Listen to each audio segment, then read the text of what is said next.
Vyšla do lesa. Náhle pochopila, že v nebezpečenstve je Sička. Od začiatku to bola ona. Rozbehla sa do mesta a ešte kúsok ďalej. Tam na okraji spoločnosti bývala v chyži stará a strašidelná čarodejnica. Dejna vedela celkom presne, že ju tam nájde. Jej myseľ odostrela záväz z hmly, ukázala, čo mladá čarodejnica potrebovala vidieť od začiatku. Pravdu nezastretú obavami, neovplyvnenú citmi. Vráta boli otvorené, dvorček prázdny. Príbytok nechránila žiadna magická ochrana, takže Dejna vbehla rovno dnu. Chystala sa kričať, varovať, no zarazila sa. Starena sedela za stolom, k dverám otočená chrbtom. Nehybne, zvláštne mlkvo a stuhnuto. Mladá čarodejnica ju po špičkách obišla a zmeravela. Sička mala prázdny pohľad, na stole pred sebou oboma rukami zvierala ľudské srdce. Pevné, tvrdé, zvláštne sa lesklo ako sklo.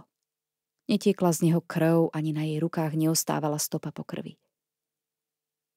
Nie som tu, Dejna, pohli sa Sičkine ústa, no hlas akoby nevychádzal z jej hrdla. Musíš ostať ticho ako ryba. Zales pod stôl a prečkaj krvavý kúpeľ. Zmlkla. Dejna zvažovala jej slová. Odrazu zacítila pachuť, nepríjemnú trpkosť na jazyku, od ktorej jej hrôzou stiahlo žalúdok. Odporná pachuť rástla. Rýchlo sa zohla a vliezla pod stôl k Sičkyným nohám. Tresli dvere. Kto si sa ich otváraním neunúval, vyrazil ich. Sička si mohla začarovať vchod, prebleslo jej hlavou.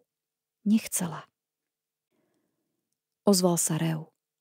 Neľudský, hrôzostrašný a nebezpečný. Miestnosťou sa previal výchor, zatriasol okrajmi obrusu.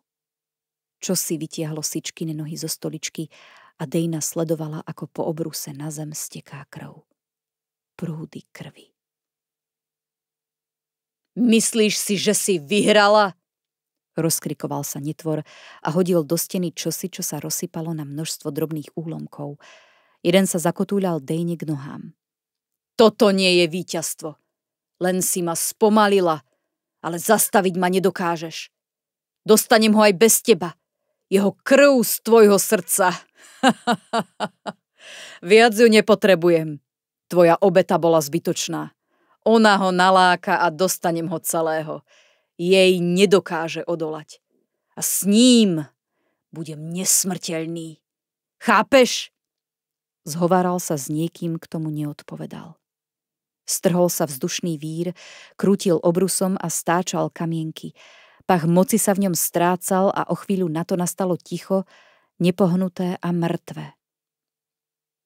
Dlho sa Dejna neodvážila vyliesť spod stola. Sledovala černoružový úlomok čohosi, nechcela si priznať, že vie, čo vidí. Začula kroky, veľmi sa vyľakala. Zbadala nohy. Tie čižmy poznala. Zohol sa k nej. Arik.